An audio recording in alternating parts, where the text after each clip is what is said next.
গত ১.৫ বছর ধরে চলতে থাকা হিংসা অশান্তির থকথকে ঘা হঠাৎ করে একটা ক্ষমা প্রার্থনা বার্তায় আদৌ কি সে ঘা শুকিয়ে যায়? সেই ক্ষমা প্রার্থনা বা ক্ষমা বার্তা কি মানুষের কাছে বিভিন্ন প্রশ্ন উকি দেয় না? আজ নতুন বছরে মণিপুর কেমন আছে? মণিপুরের মানুষ ভালো আছে তো?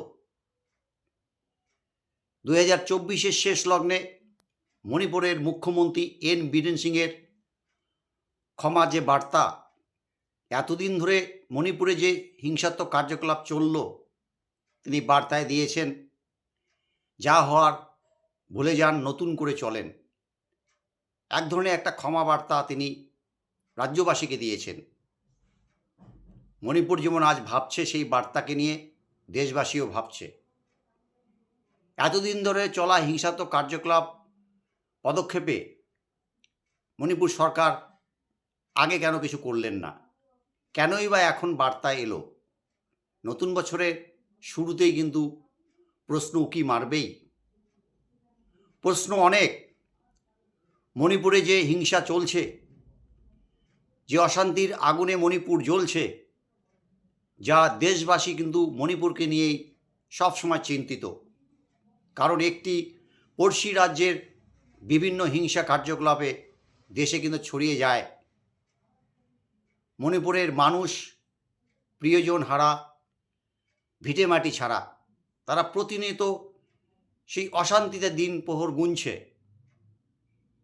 মণিপুর তথা দেশ এও মনে মনে প্রশ্ন করছেই, আজও কেন দেশের প্রধানমন্ত্রী মণিপুরে পৌঁছালেন না?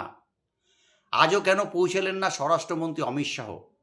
অথচ দেশবাসী প্রায়শই সাক্ষী থাকে দেশের প্রধানমন্ত্রী ঘন ঘন বিদেশ ভ্রমণ, প্রায়শই সাক্ষী থাকে দেশের প্রধানমন্ত্রী স্বরাষ্ট্রমন্ত্রীর অবিজেপি শাসিত রাজ্যগুলি যে যদি কোনো ঘটনা ঘটে সেই নিয়ে তোলপাড়। তারা এমনও দাবি করে বসেন অবিজেপি রাজিত রাজ্যগুলিতে বিভিন্ন পদত্যাগের দাবিতে। অথচ মণিপুর নিয়ে কোনো টু শব্দ করলেন না আজও। প্রশ্ন থাকতেই পারে, মণিপুর আমাদের প্রতিবেশী দেশ, দেশের একটি অঙ্গরাজ্য। দেশের সরকারের প্রধানমন্ত্রী বা দেশের সরকারের কর্ণধারা প্রায়শই ডাবল ইঞ্জিন সরকারের প্রশংসা করেন। আজ মণিপুর শান্তিতে বিরাজ করুক, প্রতিটি দেশবাসী চাচ্ছে। নতুন বছর নতুনভাবে চলে, মানুষ নতুনে অনেক কিছু আশা করে, কিন্তু বিগত দিনের পুরানাকে কিন্তু মানুষ ভুলতে পারে না। যেই পুরানোতে অনেক অশান্তির কলম লিখুনি হয়ে গেছে, যা নতুনে কিন্তু খোঁচা দেবেই। ২০২৪-এর শেষ লগ্নে মণিপুরের মুখ্যমন্ত্রী এন বীরেন সিংয়ের যে বক্তব্য, দীর্ঘদিন ধরে চলা কুকি আর মেইতি যে সম্প্রদায়ের মধ্যে হিংসাত্মক কার্যকলাপ, এতদিন সেই সরকার কোনো পদক্ষেপ না করে শেষ লগ্নে তিনি ক্ষমা প্রার্থনা, ক্ষমার বার্তা দিলেন।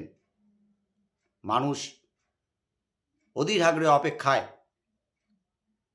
দেশের ধারক বাহক যারা যারা সবসময় ডবল ইঞ্জিন সরকারের গুণগ্রাহী, তাদেরই আমলে, তাদেরই সরকারের দ্বারা মণিপুর কিন্তু শান্তির খোঁজ পেল না।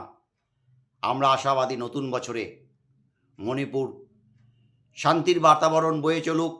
মণিপুরের মানুষের মনে যে আতঙ্ক, সে আতঙ্ক দূর হয়ে মণিপুর তাদের সেই পুরানো ছন্দে যাত্রা করুক।